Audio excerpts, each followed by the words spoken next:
70 verse 1. If this story is true, it just might be the ultimate tale of survival. Among the highest peaks in the Wichita Mountains, Baker Peak sits just south of Haley Peak in the center of the range, a few miles southeast of the tiny town of Cooperton. During General Arbuckle's trip through modern-day Oklahoma, one of his Army scouts ended up being separated from the Army in this vicinity. He was then attacked by Indians at the base of the peak who actually shot his horse out from under him.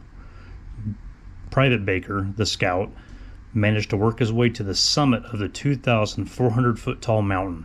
Now, this mountain is tricky in that there's only one way to the top via a small granite slot.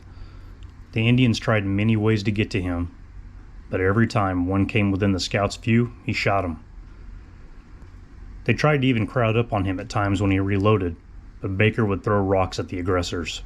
He did his best to conserve ammo and kept the Indians on their toes. At some point during the siege, they sent up a shower of arrows, none of which managed to hit him, thanks to a large granite boulder that provided ample protection. After a while, they settled in and decided to wait it out and attempt to starve Baker out of hiding.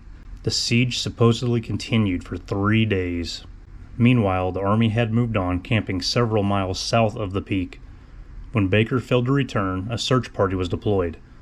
For a couple of days, the search went on until an officer stood atop a small peak and noticed a smoke plume emanating from a tall peak on the horizon. A rescue party was deployed to the area, and they found Baker, who hadn't had a drink or even a single bite of food for the duration of the siege. They had also found out that Baker had fought against 70 Indians. Baker Peak was named in honor of this event and this Army scout. The summit of this peak sits on the restricted special use area of the Wichita Mountain Wildlife Refuge and contains radio transmitter equipment for the refuge. I had a very hard time compiling information and facts about this event. I still have several lingering questions.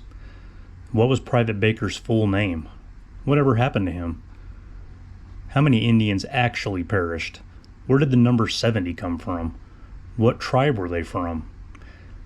I guess the tribe would be probably Kiowa, but I have a very hard time believing that 70 hardened warriors couldn't get to one guy, especially over the course of 3 days. You know, as time goes on, how stories morph. It probably went from 5 to 10 to 20 and then eventually 70. I spent a great deal of time researching this event, and I can't seem to find anything else besides the entry that I found in this book right here. This event doesn't appear in any historical research papers or any of the other books I've purchased. I would love to hear your thoughts on this.